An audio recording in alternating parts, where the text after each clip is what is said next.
Pemirsa, PSSI akan pecat Patrick Kluivert hari ini usai kalah telak dari Jepang tadi malam kah? Tonton video sampai selesai ya guys. Jepang sukses menutup kualifikasi Piala Dunia 2026 ronde ketiga dengan kemenangan meyakinkan atas Indonesia 6 gol tanpa balas. Bermain di hadapan pendukungnya, Samurai Biro langsung mendominasi jalannya pertandingan. Gol pertama bagi Jepang hadir pada menit 15. Berawal dari crossing Shunsuke Mito, Daichi Kamada yang berdiri bebas berhasil menanduk bola dan merobek gawang Indonesia yang dijaga Emil Audero. Hanya berselang 4 menit, gawang Indonesia kembali bergemuruh setelah Takefusa Kubo berhasil menggandakan keunggulan lewat skill individunya. Lalu di injury time babak pertama, Jepang kembali merobek gawang skuad Garuda lewat kaki Daichi Kamada usai mengelabuhi pertahanan Indonesia. Gol tersebut sekaligus menutup pertandingan babak pertama. Usai turun minum, Jepang semakin menunjukkan dominasinya. Alhasil pada menit 55, Samurai Biru kembali menambah keunggulan lewat kaki Ryoya Morishita. Usai pemain Legia Warsawa tersebut melepaskan sepakan half volley yang tak dapat dibendung Emil Audero.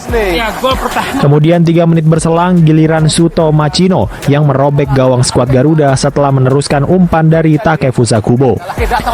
Lalu pada menit 80, Mao Hoyosa mencetak gol ke-6 bagi Jepang setelah ia berhasil memanfaatkan kemelut di depan gawang Indonesia.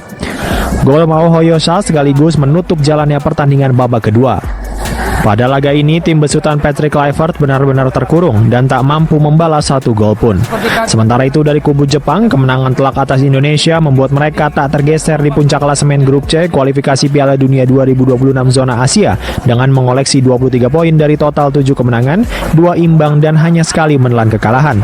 Adapun Indonesia berada di posisi keempat dengan torehan 12 poin dari 3 kemenangan, 3 imbang dan 4 kekalahan.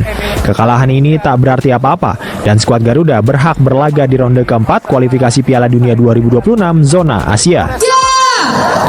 Demi memberikan dukungan penuh kepada tim nasional Indonesia yang tengah berlaga melawan Jepang dalam lanjutan kualifikasi Piala Dunia 2026 zona Asia, PSSI, PT GSI, serta Kementerian Pemuda dan Olahraga Republik Indonesia menggelar nonton bersama untuk masyarakat yang ingin menyaksikan perjuangan timnas Indonesia.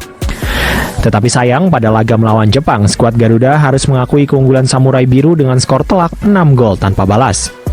Kekalahan ini membuat Indonesia finish di posisi keempat dengan mengoleksi 12 poin dari 3 kemenangan, 3 imbang, dan 4 kekalahan.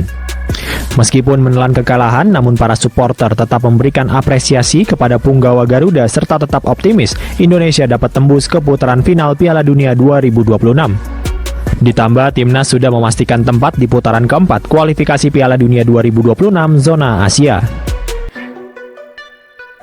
Ya kalau menurut saya sih emang ini dari segi taktik beda ya dalam bermain sama lawan Cina ya. Jadi menurut saya nggak tahu ya, mungkin apa ini taktik dari seorang Patrick Kluivert karena kita akan lolos di ronde keempat.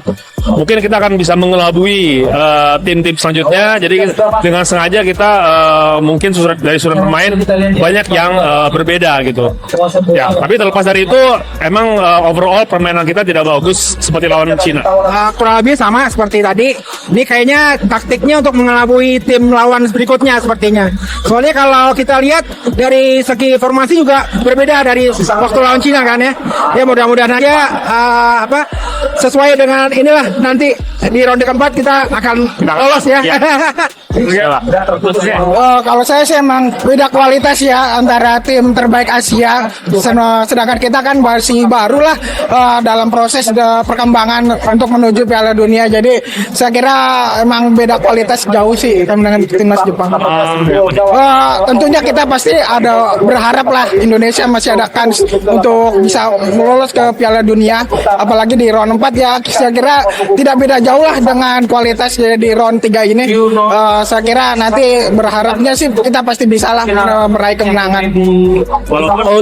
Untuk lolos sih cukup besar sih Mas, apalagi kan timnya juga standar sih masih setara sama Indonesia juga, pasti kemungkinan besar akan lolos sih. Untuk peluang lolos mungkin ada 75%, 80% lah, karena emang standar permainan dari Arab Saudi, Qatar dan lainnya juga hampir sama sih kayak Indonesia gitu. Keberhasilan timnas Indonesia melaju ke putaran keempat Piala Dunia 2026 zona Asia merupakan sebuah prestasi cemerlang bagi sepak bola Indonesia. Apalagi skuad Garuda belum pernah melangkah sejauh ini di kualifikasi Piala Dunia. Timnas Indonesia menelan kekalahan telak dari Jepang dalam laga terakhir putaran ketiga kualifikasi Piala Dunia 2026 zona Asia. Laga yang berlangsung di Suita City Stadium, Osaka pada Selasa 10 Juni 2025 berakhir dengan skor 6-0 untuk keunggulan tim Samurai Biru. Jepang tampil menekan sejak peluit pertama dibunyikan.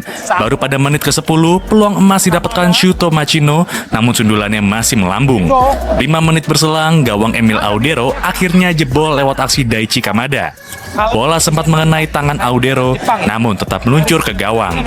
Skor menjadi 1-0 atas Indonesia. Di mulut gawang lawan, dan salah satunya Dominasi Jepang semakin terlihat. Pada menit ke-18, Takefusa Kubo menambah keunggulan. Ia lolos dari kawalan dan dengan tenang mencetak gol kedua Samurai Biru. Skor kembali bertambah 2-0 untuk tim Samurai Biru. gawang Emil Memindahkan bola dan Kemudian Indonesia berusaha keluar dari tekanan setelah menit ke-30. Namun sebelum babak pertama usai, Kamada mencetak gol keduanya pada menit ke-45+6. Skor 3-0 untuk Jepang hingga turun minum.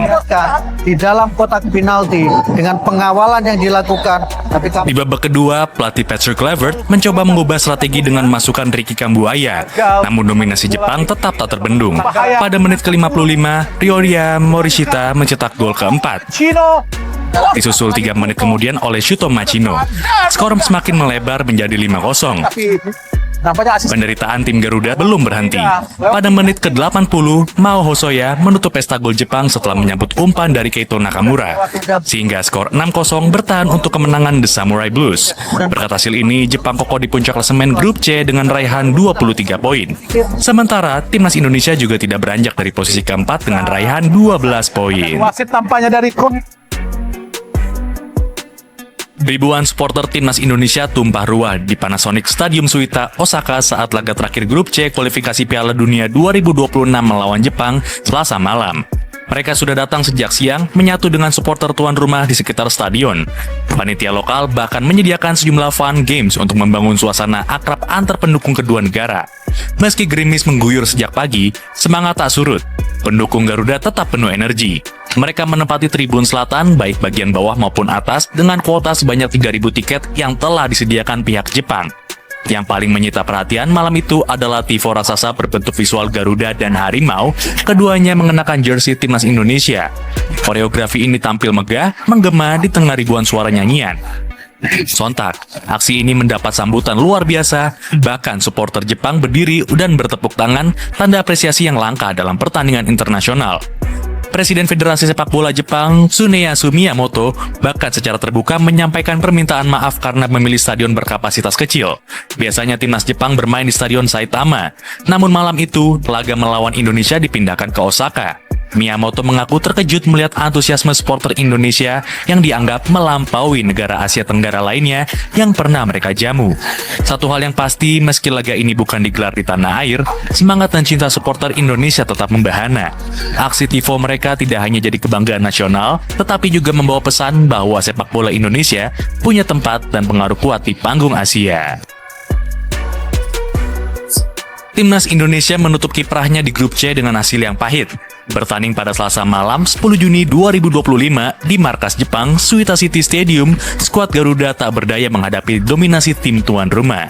6 gol Jepang tercipta dari pemain bintang mereka. Daichi Kamada mencetak 2 gol atau brace, disusul masing-masing 1 gol dari Takefusa Kubo, Ryoya Morishita, Shuto Machino, dan Mayu Hosoya. Skor akhir 6-0 untuk Jepang menjadi pukulan telak bagi anak asuh Patrick Kluivert. Dengan kekalahan ini, Indonesia resmi finish di peringkat 4 grup C, mengoleksi 12 poin dari 10 pertandingan, yaitu 3 kemenangan, 3 hasil imbang, dan 4 kekalahan. Sementara itu, Jepang tampil superior sebagai pemuncak klasemen dengan 23 poin dari 10 laga. Disusul Australia di posisi kedua dengan 16 poin dari 9 pertandingan, dan Arab Saudi di posisi ketiga dengan 13 poin juga dari 9 laga. Hasil dari laga Australia versus Arab Saudi yang digelar Rabu dini hari akan menentukan siapa yang menyusul Jepang ke babak berikutnya. Adapun tim-tim seperti Bahrain dan China masih berjuang keluar dari dasar klasemen dengan posisi dan poin yang belum final. Meski gagal melangkah lebih jauh, perjalanan Indonesia di putaran ketiga ini tetap menjadi catatan penting karena untuk pertama kalinya dalam sejarah, timnas mampu menembus fase ini dan mencatat 3 kemenangan penting di level Asia. Timnas Indonesia selain menerima hasil pahit usai dikalahkan oleh Jepang dengan skor telak 6-0, pasukan Patrick Kluivert itu juga mendapat kabar kurang baik dari pemainnya, yakni Kevin Dix. Bek kanan berusia 28 tahun itu dimainkan sebagai starter pada laga kontra Jepang, namun harus ditarik keluar pada menit ke-25 karena mengalami cedera. Cederanya itu didapatkan oleh Dix usai melakukan hadangan terhadap umpan pemain Jepang. Setelah melakukan aksinya tersebut, Dix terlihat pincang dan merasa tidak nyaman ketika bangun. Ia terlihat memegangi pangkal pahanya. Meski cedera, namun Dix masih bisa berdiri untuk keluar lapangan, dan saat itu Yakob Sayuri dipilih sebagai penggantinya. Seusai laga, Kevin Dix membuat postingan di Instagramnya yang menyatakan ia menyesal harus mendapat cedera lagi seusai kerja keras membela timnas. Sebelumnya, Kevin Dix sendiri memang baru saja pulih dari cedera yang ia dapat di level klub. Sejak kembali dari cedera yang membuatnya menepi 8 laga itu, Dix sudah memainkan 2 laga di klubnya FC Copenhagen. Dan dengan laga kontra Cina dan Jepang kemarin, berarti Dix sudah dimainkan 4 laga pasca cedera tersebut. Di laga terakhir kontra Jepang yang dimainkan di Indonesia, ia juga harus menderita cedera yang memaksanya tidak bisa bermain penuh pada laga tersebut. Kala itu, bek berdarah Belanda itu harus ditarik keluar di menit 41 akibat rasa sakit di lututnya. Hingga kini, pihak timnas Indonesia belum bisa mengonfirmasi apakah cedera Dix ini serius atau tidak. Kehilangan Kevin Dix tentu akan berpengaruh lantaran ia merupakan bek kanan pilihan utama di timnas yang dibesut oleh Patrick Kluivert itu. Meskipun laga timnas selanjutnya baru akan digelar di September mendatang. Ya telah dimulailah. Mengenakan jersey putih-putih, tim nasional Indonesia berusaha meredam Jepang yang lebih dominan di semua lini. Namun pertahanan kuat Indonesia mulai runtuh di menit ke-15 ketika sundulan Leiji Kamada gagal dihadang. Sangat bebas Kamada dan penalti Kubo. Tak lama berselang, sang kapten Takefusa Kubo melepaskan tendangan yang sangat keras. Sangat mudah Skor 2-0. Kubo untuk menjebol. Pasukan merah putih tak bisa berbuat banyak selain bertahan. Jelang istirahat, Daichi Kamada kembali membobol gawang Emil Audero di dalam kotak penalti. Untuk menerobos pertahanan Indonesia. Balik 5 pemain. Di babak kedua, Jepang tidak menurunkan intensitas mereka.